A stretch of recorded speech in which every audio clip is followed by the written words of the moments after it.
The Buckingham murders directed by Hansal Mehta and starring Kareena Kapoor. സ്വന്തം മോൻ്റെ കൊലപാതകത്തിന് ശേഷം ഗ്രീഫിലൂടെ കടന്നു പോകുമ്പോൾ ഒരു മേർഡർ കേസ് എങ്ങനെ ബമ്ര എന്ന ഡിറ്റക്റ്റീവിൻ്റെ മൈൻഡ് ഡൈവേർട്ട് ചെയ്യുന്നതാണ് കഥ. ഒരു ഹൂ ഡൺ ഇറ്റ് ഇൻവെസ്റ്റിഗേഷൻ ത്രില്ലറാണ് ദ ബക്കിംഗം മേഡേഴ്സ്. പക്ഷെ കാണാൻ പോണതിന് മുന്നേ ഭയങ്കര എഡ്ജ് ഓഫ് സീ സസ്പെൻസിലൊന്നും പ്രതീക്ഷിക്കരുത്. എനിക്ക് പേഴ്സണലി ഒരു എബവ് ആവറേജ് ഡീസൻറ്റ് എക്സ്പീരിയൻസ് ആണ് കിട്ടിയത്. വളരെ എക്സൈറ്റിംഗ് ആണ്, പ്രത്യേകിച്ചൊന്നും തോന്നിയില്ല. ഇൻവെസ്റ്റിഗേഷൻ സീൻസ് ആണെങ്കിലും ബമ്ര എന്ന ക്യാരക്ടർ കടന്നുപോകുന്ന സിറ്റുവേഷൻസ് ആണെങ്കിലും സോഷ്യൽ ഇഷ്യൂസ് പറയുന്ന ഭാഗങ്ങളാണെങ്കിലും എല്ലാവരും മീഡിയൊക്കെ രീതിയിലാണ് റൈറ്റ് ചെയ്ത് എക്സിക്യൂട്ട് ചെയ്തിരിക്കുന്നത്. അതുകൊണ്ട് തന്നെ വാവ് മൊമെന്റ്സ് എനിക്ക് പ്രത്യേകിച്ച് വലിയ ഫീൽ കിട്ടിയില്ല. ലാസ്റ്റ് ട്വിസ്റ്റ് കൊള്ളാം, പക്ഷെ അതിലോട്ട് എങ്ങനെ എത്തി എന്നൊരു വലിയ ക്വസ്റ്റ്യൻ മാർക്ക് സിനിമയിൽ ഇരിക്കുന്നുണ്ട്. അങ്ങനെ കുറച്ച് ലൂപ്പ് ഹോൾ സിനിമ വിട്ടിട്ടുണ്ട്. റൈറ്റിംഗ് ആണ് ഒരു മീഡിയോക്കർ ഫീൽ തരാനുള്ള മെയിൻ റീസൺ ആയിട്ട് തോന്നിയത്.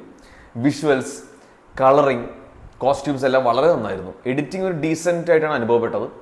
സോങ്സ് ആൻഡ് ബാക്ക്ഗ്രൗണ്ട് സ്കോർ ഭയങ്കര ഡിസപ്പോയിൻറ്റിംഗ് ആയിരുന്നു. കരീന കപൂർ വളരെ നല്ല ഇൻറ്റൻസ് പെർഫോമൻസ് ആണ് കാഴ്ചവെച്ചിരിക്കുന്നത്. മേയർ ഓഫ് ഈസ്റ്റ് ടൗൺ എന്ന സീരീസ് ഉണ്ട് ഹോട്ട്സ്റ്റാറിൽ. ആ ഒരു സീരീസിൽ കേറ്റ് വിൻസ്ലെറ്റ് ഹാൻഡ് ചെയ്തൊരു ക്യാരക്ടർ ഉണ്ട്. അതേപോലെ തന്നെയാണ് ഇതിലെ കരീന റോൾ എനിക്ക് ഫീൽ ചെയ്തത്. ഓവറോൾ ഒരു ഡീസെൻറ്റ് ഇൻവെസ്റ്റിഗേഷൻ ഡ്രാമ കാണാൻ താല്പര്യമുണ്ടെങ്കിൽ വേണമെങ്കിൽ പോയി ട്രൈ ചെയ്യാം.